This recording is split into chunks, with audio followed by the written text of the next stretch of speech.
Force और pushup में ना अंतर होता है। फोर्स जो होता है ना वो नकारात्मकता का प्रतीक होता है और पुशअप जो होता है ना पॉजिटिविटी का प्रतीक होता है। देखो कैसे, किसी सामान को जब नीचे गिराना होता है ना तो हम फोर्स का इस्तेमाल करते हैं। एक छोटी सी कानी उंगली से भी ना, छोटी फिंगर से भी हम किसी सामान को फोर्स करके नीचे गिरा सकते हैं। लेकिन जब किसी सामान को हमको उठाना होता है ना, पुशअप करना होता है, तो बहुत ताकत लगाते हैं, फिर पुशअप होता है, फिर सामान ऊपर की तरफ जाता है। आप normally day to day life में ही देख रहे हो ना, आप किसी थर्ड फ्लोर पे रहते हो, फोर्थ फ्लोर पे रहते हो, हल्की से आपने फोर्स लगाया, कोई सामान नीचे गिर गया, लेकिन वहीं पे किसी सामान को ऊपर की तरफ खींचना है, इनफैक्ट आपको कुएं से पानी भी निकालना है ना, तो बहुत मेहनत करना पड़ता है, पुशअप बहुत करना पड़ता है, फिर वो सामान ऊपर की तरफ जाता है। अब देखो इस चीज़ को ना अपने डे टू डे लाइफ में एक्टिविटी से कंट्रोल करो, कंपेयर करो। देखो होता क्या है ना, जिस समाज परिवार परिवेश में आप रहते हो ना, आपको हर तरह के लोग मिलते हैं, रिश्तेदार खासकर रिश्तेदार। इसमें ज़्यादातर जो रिश्तेदार होंगे ना, वो क्या करेंगे, आपको सिर्फ फोर्स करेंगे, ठीक है। वो आपको पुशअप नहीं कर सकते, फोर्स करेंगे और कहेंगे कि हम आपके हितैषी हैं, आपके शुभचिंतक हैं, आपके मित्र हैं, आप ही रिश्ता नहीं चलाना चाहते हैं। और उनकी देखो जो परिभाषा होती है फोर्स की, वो कैसी होती है, या पुशअप की भी कैसी परिभाषा होती है, वो दोनों को कोरिलेट करते हैं और बेसिकली वो अपना फोर्स आपके ऊपर अप्लाई करते हैं। और खासकर हस्बैंड वाइफ में, खासकर वैवाहिक जीवन में, मैरिटल लाइफ में तो बहुत ही होता है। हस्बैंड क्या करते हैं, वाइफ के ऊपर अपना फोर्स, अपनी ताकत का आजमाइश करते हैं कि तुम मेरी प्यार से मेरी बात मानो, ठीक है, और नहीं मेरी बात मानोगे तो हम दूसरा विधि विधान अपना के तुम्हारे ऊपर अपनी बात थोपेंगे और अपनी बात मनवाएंगे, मतलब तुमको अपने कंट्रोल में हम रखेंगे। अब देखो ये जो फोर्स की एनर्जी होती है ना, वो क्या करती है, सामने वाला के मन के अंदर निगेटिव भावना भरती है, निगेटिव इमोशन भरते जाती है। तो क्या होता है, रिश्ता में वो दूरी करते जाता है।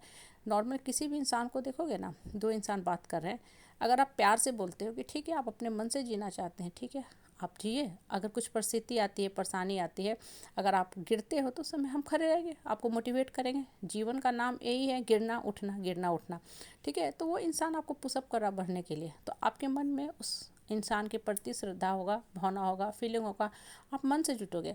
हो सकता है आप उसकी बात मान भी लो कि हाँ ये मेरे हितैषी है वास्तव में, हमको इनकी बात माननी भी चाहिए।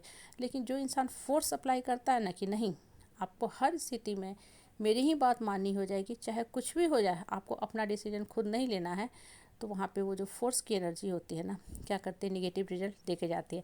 खासकर पेरेंट चाइल्ड में भी बहुत बार पेरेंट्स जो होते हैं ना, बहुत ज़्यादा क्या हो जाते हैं, हार्श हो जाते हैं। अपनी इच्छा, ओपिनियन, डिजायर बच्चे के ऊपर थोपते हैं कि नहीं तुमको यही पढ़ाई करनी है, यही ब्रांच लेना है, तुमको ऐसे ही चलना है जो हम कह रहे हैं, मतलब तुमको मेरे हिसाब से बढ़ना है। फोर्स फोर्स तो वहाँ पे भी देखोगे होता क्या है कि बच्चा अपने माँ बाप से दूर होने लगता है। नॉर्मली बहुत बार ऐसे केसेस होते हैं जहाँ बच्चा तो करना बढ़ना कुछ और चाहता था, लेकिन माँ बाप के बहुत ज़्यादा इंटरफेरेंस के चलते, खासकर फादर के इंटरफेरेंस के चलते, बहुत ज़्यादा दबाव बल के चलते बच्चे का जीवन बर्बाद हो गया। क्यों? क्योंकि फादर ने फोर्स अप्लाई किया। कोई फादर है, सपोज करो बच्चा को इंजीनियर बनाना चाहते हैं, डॉक्टर बनाना चाह रहे हैं, लेकिन बच्चा का इंटरेस्ट किसी और फील्ड में, हो सकता हो पेंटर बनना चाहता हो सकता हो तबला बजाना चाहता हो, और वहाँ पे आपने फोर्स अप्लाई कर दिया, तो होता क्या है ना कि बच्चे के मन मस्तिष्क पर लंबा घाव बना के छोड़ देता है, स्कार बना के छोड़ देता है। और बहुत बार तो होता क्या है, लाइफ लॉन्ग तक ये घाव, स्कार रह जाता है, बच्चा उससे निकल ही नहीं पाता है। इसलिए जीवन को ना प्यार से चलाओ, लोगों को पीठ थपथपाओ, पुशअप करो, ठीक है, आपको अपने ढंग से जीने का हक है, क्योंकि हर इंसान की देखो पर्सनालिटी ट्रेट, आत्मा की शक्ति अलग होती है। बहुत लोग होते हैं एक्सट्रोवर्ट होते हैं, उनको बातचीत करना बोलना पसंद है, ये उनकी आत्मा की क्वालिटी है। बहुत लोग होते हैं इंट्रोवर्ट होते हैं, वो अपने आप में खुश रहते हैं, अकेलापन उनको कहीं से ख़राब नहीं लगता, वो अकेलापन में ही खुश रहते हैं, क्योंकि उनका माइंड किसी और दिशा में संलग्न है। अब उनको आप इंट्रोवर्ट को एक्सट्रोवर्ट फोर्सफुली बनाना चाहोगे तो इन बिटवीन दैट वो कहीं के नहीं रहेंगे। क्यों? क्योंकि वो अपनी ओरिजिनल पर्सनालिटी के हिसाब से काम कर नहीं रहे हैं, आप फोर्सफुली उनको एक्सट्रोवर्ट बनाना चाह रहे हो। इसलिए सबको जीने का हक दो। जब इंसान अपने जीने का हक लेता है, अपने लाइफ का डिफिनीसन खुद डिसाइड करता है, अपने लाइफ का फैसला खुद लेने लगता है, डिसीजन खुद लेने लगता है, तो उस केस में ना अगर वो हारता भी है, गिरता भी है, फेलियर का भी सामना करता है ना, तो हर फेलियर उसको सिखाती है। लेकिन अगर कोई दूसरा आदमी, तीसरा आदमी उसके लाइफ का डिसीजन ले रहा है ना, तो वो फिर घातक हो जाता है। क्यों? क्योंकि उस इंसान के मन में कुंदा हो जाती है कि मैं लाइफ का डिसीजन नहीं ले पा रहा हूँ, मैं कठपुतली बन के रह गया हूँ।